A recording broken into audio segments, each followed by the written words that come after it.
Graça e paz, cara amiga, caro amigo que acompanha diariamente a nossa meditação sobre a Palavra de Deus no Santo Evangelho nesta terça-feira da 16ª semana do Tempo Comum. Hoje nós temos o Evangelho de Mateus no capítulo 12, versículos de 46 a 50. Na verdade é um texto que nós já o comentamos dentro do quadro da celebração da memória de Nossa Senhora do Carmo. Esse texto foi apresentado pela liturgia. Hoje ele volta na leitura da sequência do Evangelho de Mateus que estamos lendo esses dias. Porém, ontem nós não líamos um texto do Evangelho segundo Mateus, mas aquele texto que é próprio da festa de Santa Maria Madalena. E retomamos hoje essa leitura continuada do Evangelho segundo Mateus, concluindo o capítulo 12. Nós não nos esqueçamos de como tinha encerrado aquela leitura do sábado, não é? Que os judeus tinham decidido, os fariseus tinham decidido matar Jesus. Fizeram uma reunião, fizeram um conselho e esses fariseus, os líderes, tomaram a decisão de matar Jesus. Jesus soube da notícia, se afastou, se retirou, mas não ficou escondido, dizíamos isso, porque multidões iam até Jesus pedindo cura e Jesus curou a todos aqueles que iam pedir a sua ajuda e nós dizíamos, né, que como Jesus tinha essa atitude diante de um problema que era o seu, ele não se isolava, mas ainda tinha tempo de cuidar daqueles que se aproximavam dele, e a citação da palavra de Isaías em que todas as nações poriam nele a sua esperança. O longo capítulo 12 depois apresenta várias outras coisas. Jesus num dia de sábado, numa sinagoga, cura um endemoniado que era cego e também não falava, porque portador de uma surdez, e como Jesus ali fala daquela geração que estava pedindo para ele um sinal, ele disse que o único sinal que seria dado era o sinal de Jonas. Então aqui já é uma palavra interessante, essa palavra geração, porque a geração significa alguém que gera, tem os geradores, né? A gente diz em língua portuguesa, quando alguém é gerado por um outro, a gente diz os genitores, é a mesma palavra, tem a mesma base. O genitor é o pai e a mãe. Quando alguém pertence a uma geração, ou seja, foi gerado por alguém, tem genitores. Então agora a gente está nesse contexto em que a genitora de Jesus, a Maria, a sua mãe, vem se aproximar dele juntamente com outros parentes. Aqui a gente já chama a atenção que na língua de Jesus é uma palavra que serve para dizer parente próximo, é a palavra irmão. É tradicional dizer isso, né? Como no texto do livro do Gênesis, Ló e Abraão, se trata de um tio e de um sobrinho.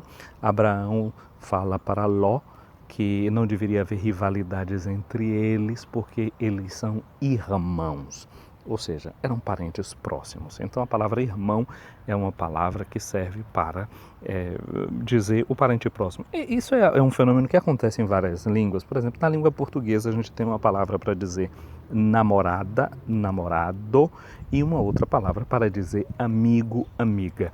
Em língua alemã, por exemplo, é a mesma palavra, Freund, Freundin, amiga, amigo, mas serve também para dizer namorada, namorada. É a mesma palavra, é o contexto que vai fazer a gente entender o uso de alguma preposição particular, que vai fazer a gente entender que não se trata de um amigo como em sentido genérico na língua portuguesa, ou se trataria de uma namorada ou um namorado. Isso são fenômenos que acontecem em línguas que a gente estuda. Então, na língua de Jesus, tinha essa palavra, que irmão significa filho do pai ou da mesma mãe, ou então não é exatamente a mãe, ou melhor dizendo, não é o irmão ou a irmã, mas um parente próximo.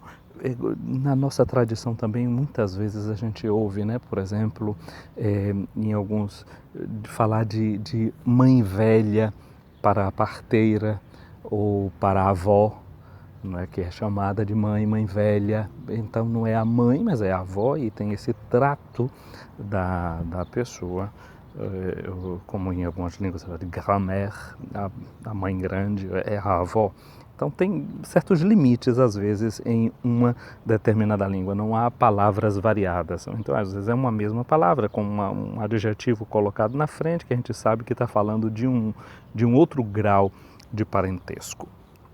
Então nós temos esse fato também no Evangelho de hoje, no capítulo 12 de Mateus, versículos de 46 a 50. Jesus estava falando às multidões, ele estava criticando aquela geração que estava pedindo um sinal, porque tinham acusado Jesus que expulsava os demônios por causa do chefe dos demônios. Então Jesus critica aquela geração e pergunta, mas e os seus filhos também, eles não fazem exorcismos? Com qual espírito é que faz? E fala do pecado contra o Espírito Santo. Quando Jesus está ali fazendo esta crítica, diz que a mãe de Jesus e seus irmãos ficaram do lado de fora procurando falar com ele.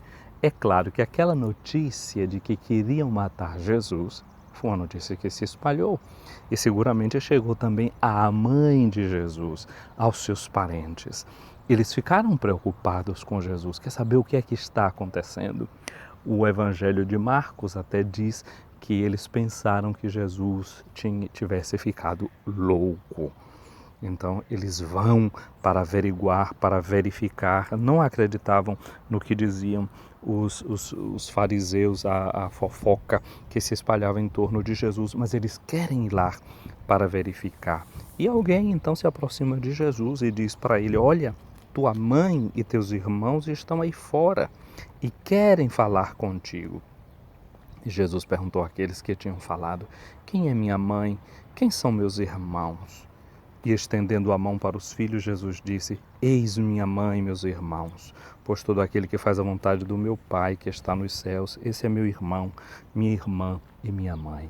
Veja como Jesus amplia os horizontes das relações com ele, não deixando preso ao laço do sangue.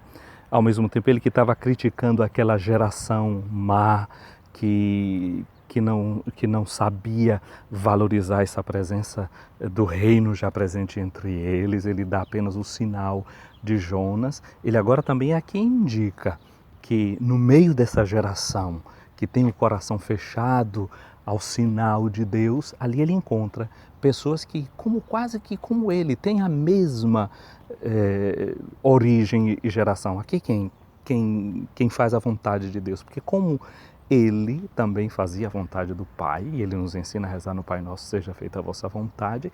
Ele sabe que a sua mãe pertence a essa geração dos que fazem a vontade de Deus. E mostra e indica que todos nós podemos fazer parte dessa geração. Eu penso que essa palavra de Jesus, para nós, é muito importante. Como Jesus, e em um certo sentido, relativiza os laços de sangue para valorizar os laços da obediência a Deus. A gente ouve por aí, não é? Pessoas muito dizendo, não, se eu posso dar um filé mignon para o meu filho, é claro, eu vou proteger o meu filho, eu vou dar o filé mignon para ele. Estamos vivendo em tempos de filhotismo, tempos de nepotismo, tempos em que às vezes a pessoa não é valorizada pelas competências que tem, mas porque é meu filho, porque é minha filha, porque é meu parente. E já que é meu parente, eu faço entrar pela janela. Numa sociedade que proclama tanto a meritocracia, o mérito, a gente logo vê que diz assim, se critica porque existem políticas de cotas, disso, de aquilo e daquilo outro. Então as pessoas devem subir na escala social, nas vagas da escola, sem olhar, sem dar atenção ao que é a história de um país e as injustiças entranhadas neste país, aí se advoga a meritocracia. De repente, para certas pessoas, aí vale o nepotismo, vale o filhotismo, vale ser meu filho, vale as relações que pode ter com filhos de outros. Veja como nós vivemos uma sociedade que é realmente essa geração má e corrupta. O que significa corrupta? Que está apodrecendo. A corrupção significa esfacelamento, podridão. Somos uma sociedade que não tem mais bases profundas. Hoje essa palavra de Jesus ajuda a nossa conversão, ajuda a nossa mudança, ajuda a nós percebermos que os laços da família, eles são importantes, mas eles também são limitados.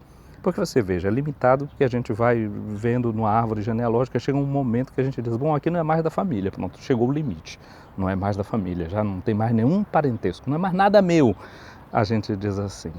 Então, há um limite nas relações da família nesse sentido, mas há um limite também, que às vezes é o limite da vergonha, é o limite da gente ver que ninguém deve ser privilegiado, ou seja, privado da lei. Privilégio significa isso, que a lei não fica privado da lei, onde a lei não entra, não é? Porque a gente encontra outros modos de agir nestes meandros.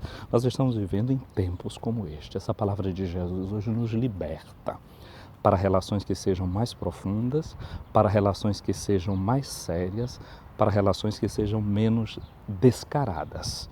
Uma relação que seja mais consequente com aquilo que Deus nos orienta, mais consequente com aquela que é a vontade de Deus e não com certas manipulações que nós desejemos ou queiramos fazer. Um dia abençoado para você, meu irmão.